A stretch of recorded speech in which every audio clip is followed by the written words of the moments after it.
So, yeah, congratulations to the Los Angeles Dodgers. It took me so much energy to say that, but I did predict them to win. I did. But congratulations to them and F them at the same time. This weekend was not a good weekend in Wisconsin sports. They got the Bucks out here losing to the Sacramento Kings, a team they should never lost to. Same way the Packers should never lost to the Carolina Panthers, but at this point it's whatever. Both teams, Bucks and the Packers, suffer from bad coaching and amongst other things that went on in those two games. Just wasn't a good weekend for me in sports. Probably my worst. I heard the Lakers won too. Did they win?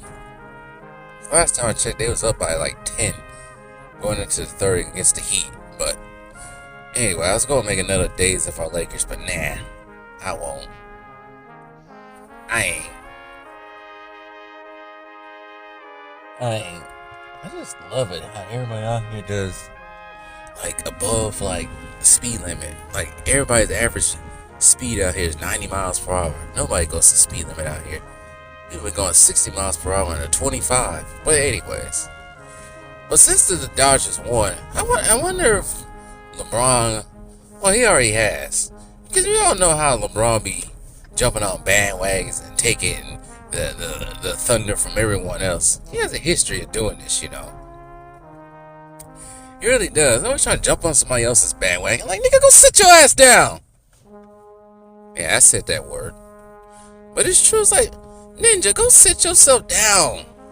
Why you guys gotta be, you narcissistic balding bum?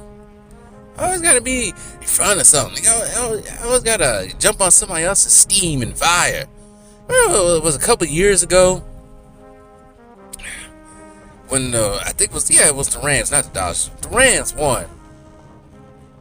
When the Rams won the Super Bowl, I think both the Rams and the Lakers should get a parade. No, just because you won that fake bubble ring and you didn't get a chance to have a parade, don't mean you're gonna jump on somebody else's parade. Pun intended. Yeah, don't mean you're gonna jump on somebody else's parade and try to take their freaking glory away. Divert the attention to you, you freaking selfish, narcissistic bastard. Didn't they catch this fool at one of the Dodger games too? Wearing a Dodger hat? Stop bandwagon, man. We don't know you a Yankee fan. Allegedly. We don't know what you are. You're over here wearing a Dodger hat.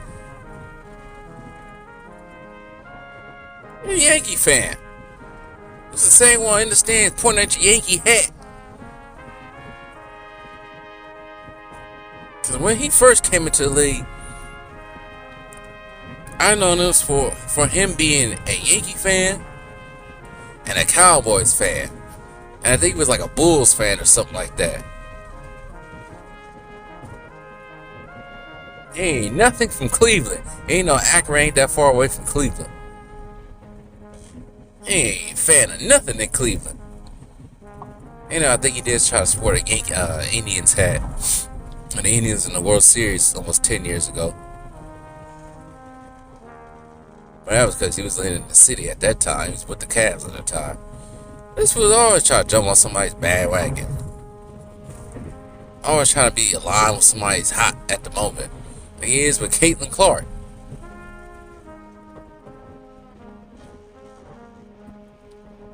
It's just the type of person he is. We jump on the bandwagon. And the biggest one of them all that's been going on. But you know what?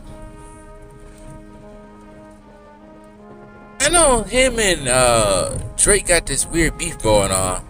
But I do recall, probably about like 10 years, when did Pimp a Butterfly come out?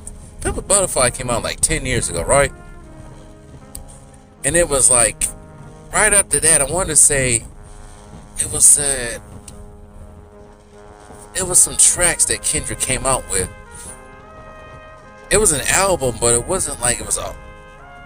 It was like stuff Kendrick was just like playing around with. But I knew back then, that may have been like 9 years ago, but I knew back then LeBron was a fan of Kendrick, so I can't really say he jumping on the bandwagon, but I guess in Drake's eyes, he jumping on the bandwagon because in Drake's point of view, everybody that was siding with Kendrick used to be with him or some sort of thing. But anyways, but regardless, now you got Drake all in his feelings talking about, "Oh, he used to be my friend. Why over there Kendrick's side?" Got Drake all in his feelings trying to freaking reveal all your deep, darkest secrets now. Cause you got a freaking light-skinned man in his feelings over there crying. He really in his feelings crying right now because anytime LA is facing Toronto or something, he always losing. Him in that city stay losing. But anyways, yeah, that's LeBron for you. Always jumping on somebody else's bandwagon. Trying to act like a fanboy. Gee whiz. You stand on your own too. Jumping on anybody else's bandwagon. So you can be in the in crowd. Pathetic bastard you. And yes, I'm cooking him once again. For you little fanboys over there. Go somewhere. I just don't get how you go to a Dodger game, right? No, you gotta sit in them hard ass seats, but you got sciatica. That's the part I don't get.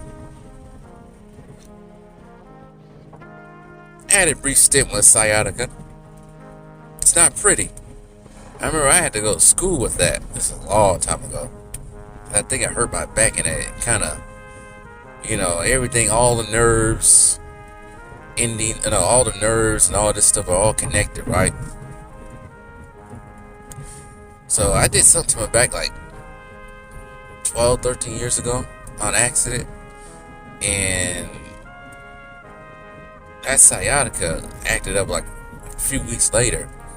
And man, I remember I was sitting in class. It might have been my senior year of college. I remember I was sitting in class. Woo! Man, I did not want to sit. I was suffering. I had to keep getting up and down. People are like, why you keep getting up and down? I got sciatica, people. Man.